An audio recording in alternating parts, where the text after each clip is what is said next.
আরো একটি ঘটনা দর্শক, চাঁদপুরে চাঁদা তোলা নিয়ে বিএনপির দুই গ্রুপের সংঘর্ষ, আহত 50। সেখানে আধিপত্য বিস্তারকে ঘিরে দুই গ্রুপের মধ্যে সংঘর্ষ।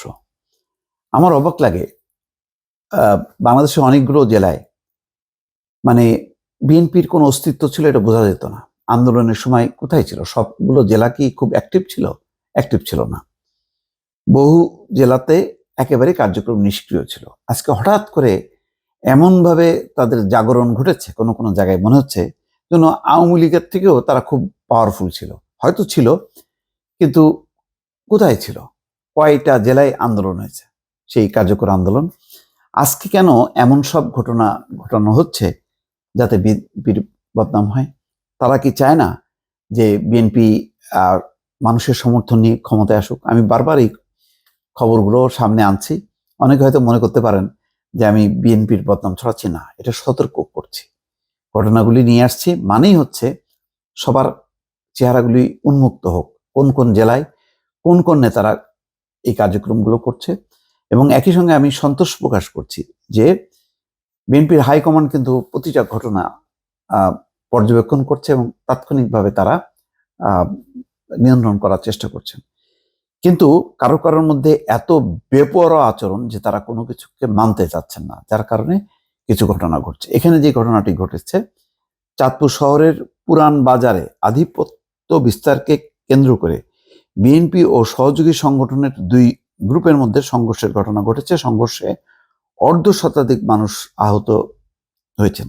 তার মানে এই সমস্ত আধিপত্যের জায়গাগুলো আগে ছিল আওয়ামী লীগের নিয়ন্ত্রণে। আওয়ামী লীগ মানে রাতারাতি মানে হাওয়ায় মিলিয়ে যাওয়ার পর ওই জায়গাগুলো দখল করার চেষ্টা করছে বিএনপির নামে এই কিছু দুষ্কৃতিকারী। আমি যারা এই আধিপত্য বিস্তারকে কেন্দ্র করে যারা নিজেদের মধ্যে গোলমাল করে, আমি তাদেরকে কোনো কর্মীর সংজ্ঞায় ফেলবো না। কই এখন পর্যন্ত তো একটা জায়গায় দেখা গেল না জামাত ইসলামীর মধ্যে দুই গ্রুপের মধ্যে সংঘাত সংঘর্ষ, কোথাও তো নেই।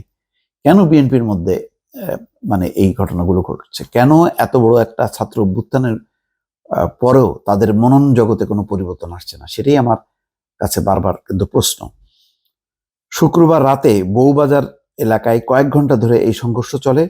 পরে সেনাবাহিনী ও পুলিশ সদস্যরা গিয়ে পরিস্থিতি নিয়ন্ত্রণে আনে। পরিস্থিতি বোঝেন যে সেনাবাহিনী এবং পুলিশকে যে নিয়ন্ত্রণ করতে হচ্ছে প্রতিটা জায়গায়। পুলিশ ও স্থানীয়রা জানায়, চাঁদাবাজি ও আধিপত্য বিস্তারকে কেন্দ্র করে বিএনপির দুই গ্রুপের নেতাকর্মীদের মধ্যে কথা কাটাকাটি হয়। বিষয়টি মীমাংসার কথা থাকলেও শুক্রবার সন্ধ্যায় তারা সংঘর্ষে জড়িয়ে পড়েন। এ সময় ভাঙচুর করা হয় কয়েকটি দোকান।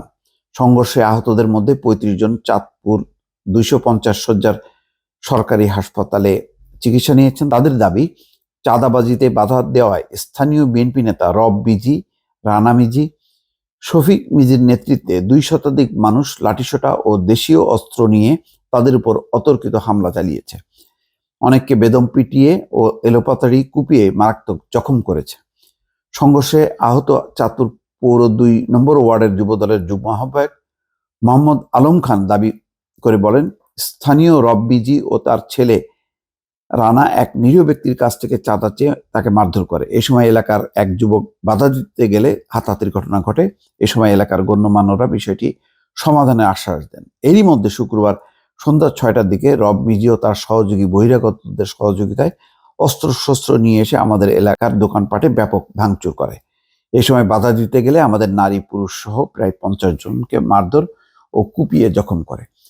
এখন এই যে ঘটনাটা ঘটলো, এই ঘটনায় ব্যবস্থাটা কি? ব্যবস্থাটা হলো, আমি বারবার বলেছি যে বিএনপিকে দ্রুত অভিযোগ সেল গঠন করতে হবে এবং ভ্রাম্যমাণ সাংগঠনিক আদালত গঠন করে এই সমস্ত ঘটনা ২৪ ঘন্টা যাওয়ার আগেই তাদেরকে শাস্তির মুখে ফেলতে হবে।